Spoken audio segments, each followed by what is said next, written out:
2023년 1월 기준으로 상승하고 있습니다. 지금 서울은 계속 오르고 있다는 거죠. 그런데도 불구하고 사람들은 아직도 하락론에 관심이 많고, 근데 팩트는 10년 기준으로 보면 서울은 매우 많이 올랐고 한 1년 정도만 하락을 했다. 상반기는 강보합이고 하반기는 상승이다 라고 저는 생각하고 있는데요.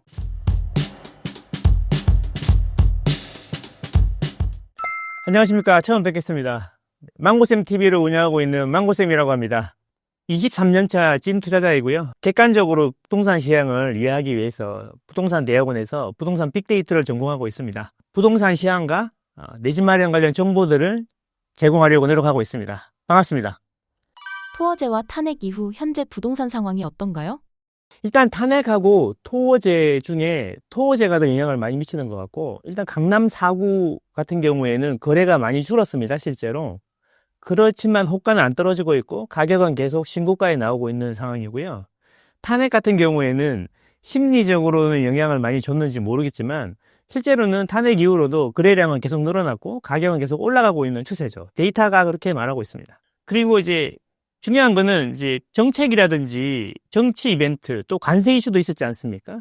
하지만 서울의 이제 핵심지들의 아파트는 계속 오르고 있다는 거, 이게 중요한 건데, 사실 많은 분들이 이제 그런 것들이 영향을 많이 줄 거라 생각하는데 실제로는 그렇지 않습니다. 어디에 영향을 많이 주냐면 심리지수 같은 데는 영향을 줄 수가 있는데, 이 주식이나 코인처럼 이렇게 매매 주기가 짧은 게 아니지 않습니까? 오늘 아침에 샀다가도 저녁에 팔 수 있는 게 아니잖아요. 집은 한번 사면 세금 때문에 2년 이상 보유해야 되는 게 일반적이고, 실제로는 7년에서 10년 정도 아파트는 보유하거든요. 그런 장기로 이렇게 보유하기 때문에 단기적인 이슈에 크게 반응하지 않는 게 아파트 시장의 특징이죠. 주식이랑 코인이랑 다른 부분입니다.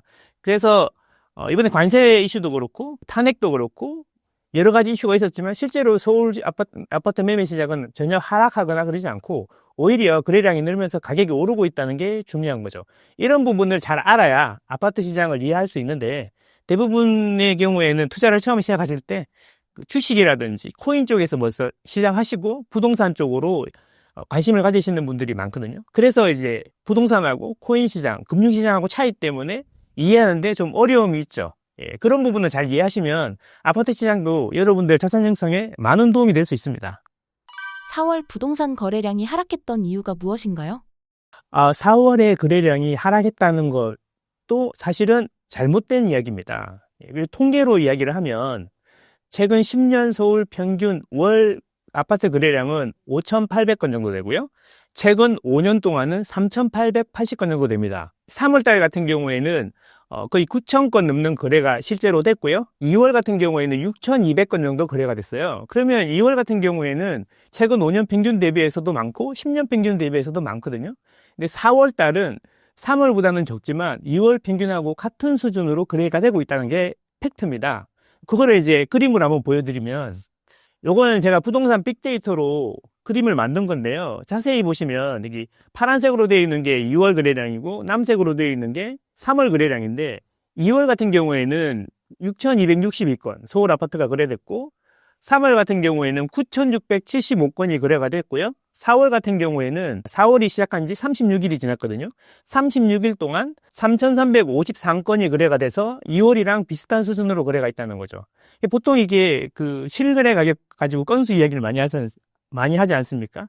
여기서 이제 오류가 발생하는 경우가 많은데, 실제로 전문가라고 하시는 분들도 실수를 많이 하시는 게 뭐냐면, 이 거래량이라는 건 아파트 실거래량은 거래하고 한 달 내에 신고하면 되죠. 그래서 60일 동안 취합이 됩니다. 그러니까 3월 거래량 같은 경우에는 4월 말에 취합이 끝나는 거고, 4월 거래량 같은 경우에는 5월 말일에 취합이 끝나는 거죠. 근데 보통 4월 초에 나와서 4월 거래량을 이야기하면, 만약에 12일 정도에 4월 12일에 나와서 이야기를 하게 되면 12일 동안 취합된 거래량만 가지고 전체 60일 동안 취합된 거래량이랑 비교를 하는 오류를 실제로도 많이 하시거든요. 그래서 매일매일 취합을 해보셔야 돼요. 그러니까 3월 달이 12일 지났을 때 몇 건이었는데 4월 달이 12월 지났을 때 몇 건이다. 이렇게 이야기를 하고 비교를 해야 정확한 비교가 되는 거죠. 그런데 이제 막상 4월 거래량이 이제 12일 정도 취합된 걸 가지고 이제 3월 달 거 50일 이상 취합된 거랑 비교를 하니까 너무 적어 보이는데, 실제로는 4월 거래량도 10년 평균보다 많고 지금 현재 기준으로는 5년 평균보다 훨씬 많은 수치로 거래가 되고 있다라는 게 중요한 거죠. 부동산 통계 자료를 볼 때 착각하기 쉬운 것은 무엇인가요? 일단 통계를 잘 안 보세요. 통계를 잘 안 보시고, 그리고 중요한 거는 유튜브를 많이 보지 않습니까? 유튜브에 보면은 결론을 정해놓고 하는 이야기들이 많지 않습니까? 제일 중요한 거는 다른 것도 마찬가지지만 본인이 믿고 싶은 걸 팩트라 생각하는 경향이 있고, 그런 이야기를 해주는 사람들한테 귀를 기울이는 게 당연하죠. 그리고 이제 부동산 같은 경우는 가격이 비싸다 보니까 좀 안 좋게 생각하는 거죠. 아, 내가 너무 비싸다. 내가 할 수 없는 거다. 그러니까 떨어져야 된다. 이런 생각을 많이 가지시고요. 그리고 더 중요한 건 뭐냐면 주택 시장은 모든 사람이 참여자예요. 그러니까 집이 있는 사람으로 참여하는 거고, 집이 없으면 임차인으로 참여를 하시는 거기 때문에 다 의견이 있어. 경험이 있고. 그렇기 때문에 각자 말들이 많아. 그래서 이제 그 객관적이기보다는 주관적인 본인의 생각이나 경험에 의존해서 이야기를 하게 되고, 그런 이야기를 많이 듣다 보면은 객관적이지 않고 다른 사람들 이야기에 휘둘리게 되고 자기가 듣고 싶은 이야기를 듣게 되는 거죠. 이야기들이 많으니까. 그래서 이제 데이터를 보시는 게 중요한데, 거래량 같은 경우에는 서울 부동산 정보광장에서 많이 나오고, 그리고 KB나 한국부동산원에서 매주 서울이라든지 전국에 주간 아파트 가격 상승률이 나옵니다. 근데 그거를 찾아보시지 않는다는 거죠. 찾아보시지 않는 상태에서 유튜브에서 이제 보통 보면은 본인 포지션에 맞게 갖고 있으면 오르는 걸 바라고, 가지고 있지 않으신 분들은 떨어지길 바라다 보니까 포지션에 맞는 영상을 찾아보다 보니까 그분들이 이제 정답을 정해놓고 하는 이야기에 들어갈 수밖에 없는 거죠. 그리고 이제 상승론자다, 하락론자다, 이런 이야기를 하게 되는데, 사실은 시장은 순환하는 거거든요. 순환하는 건데, 서울 같은 경우에도 보면 2022년 하반기에 하락하고 2023년 1월부터 실거래, 한국부동산원이 우리 국가 공식 통계지 않습니까?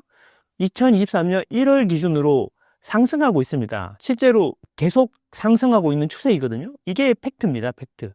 그러니까 지금 서울은 계속 오르고 있다는 거죠. 6개월 정도 급하게 급락했고, 나머지 2012년부터 2025년까지를 보면은 6개월, 한 1년 정도를 빼고 전부 다 서울 아파트 실거래 가격 지수는 계속 상승하고 있었다는 거죠. 그러다 보니까 상승론을 이야기하시는 분들은 거의 대부분 맞았고, 하락론을 이야기하시는 분들은 2022년만 맞은 거죠. 서울 기준으로 보면은. 그런데도 불구하고 사람들은 아직도 하락론에 관심이 많고, 상승론자들에 대해서는 뭐 연거로적이다 이런 이야기 하기도 하는데, 근데 팩트는 10년 기준으로 보면은 서울은 매우 많이 올랐고 한 1년 정도만 하락을 했다. 이게 팩트죠. 예, 근데 이제 이런 것들을 어려운 게 찾아보시지 않는다는 게 문제입니다. 예, 팩트 가지고 얘기해야 되는데, 아무래도 시장 참여자고 가격이 비싸다 보니까 충분히 이해는 되지만, 시장을 정확하게 보는 것이 본인 자산 형성에 더욱 도움이 된다고 저는 생각하고 있다. 예, 그렇습니다. 2025년 상저하고 전망에 대해 어떻게 생각하시나요? 상저하고라기보다는 상반기는 강보합이고 하반기는 상승이다라고 저는 생각하고 있는데요. 저는 23년 정도 부동산 아파트 투자를 해봤는데, 사실 제가 제대로 맞추기 시작한 거는 2022년 하락 이후인 것 같아요. 그전에는 상승론자였기 때문에 10년 중에 9년이 맞았어요. 예, 그냥 운이 좋았던 거죠. 예, 그런데 이제 2022년 하락을 겪고 나서부터, 정확히 말하면 2010년대 하락이죠. 2010년 초반에 서울 하락을 겪으면서 데이터를 파기 시작했고, 그 데이터에 대한 분석을 한 10년 이상 하다 보니까 이제 2022년 하락을 맞고, 그때부터 좀 더 정확도가 올라간 것 같아요. 그래서 이제 저는 개인적으로 이제 이거 데이터에 근거해서 부동산 시장을 분석해 보는 사람이 돼야겠다 싶어서 대학원에 들어가서, 한양대 대학원에 들어가서 부동산 빅데이터를 전공하면서 뭐 논문이라든지 이런 거 공부하고 있거든요. 서울에 정확히 말하면 부동산이라기보다는 아파트죠. 그래서 이제 그거부터 정의가 정확해야 된다. 아파트 시장에 대한 전망은, 저는 아파트 시장을 움직이는 게 뭐냐 이렇게 생각해 보면, 저는 금리하고 수급이라 생각하는데, 하반기가 될수록 수급은 점점, 그러니까 공급 입주 물량은 점점 떨어지고, 금리는 이번에 최근에도 한국은행 총재가 이야기한 걸 들어보면 최소 2번 또는 더 많이 내릴 수도 있겠다라는 이야기를 하는 거 보면, 하반기로 갈수록 상방 압력이 더 세질 거고, 상반기의 상방 압력보다 더 세질 거다. 근데 상반기가 강보합이었기 때문에 하반기는 오히려 더 강해질 수 있는데, 항상 그렇지만 여름 지나고 가을이 되면 시장이 다 얼어오르고, 그러면 가을 정도에 대출 규제가 세게 옵니다. 그러면 대출 규제가 나오면 일시적으로 금리가 그 한도라든지 금리가 올라가게 되거든요. 그러면 일시적으로 또 하락을 하게 되고 그게 또 겨울이 지나고 봄이 되면 다시 상승하는 패턴이 지금 몇 년째 계속되고 있거든요. 그래서 제 생각인데 하반기에는 강보합보다 더 셀 건데 하반기 11월이나 12월 정도는 약보합이 올 수도 있다. 저는 이렇게 생각합니다.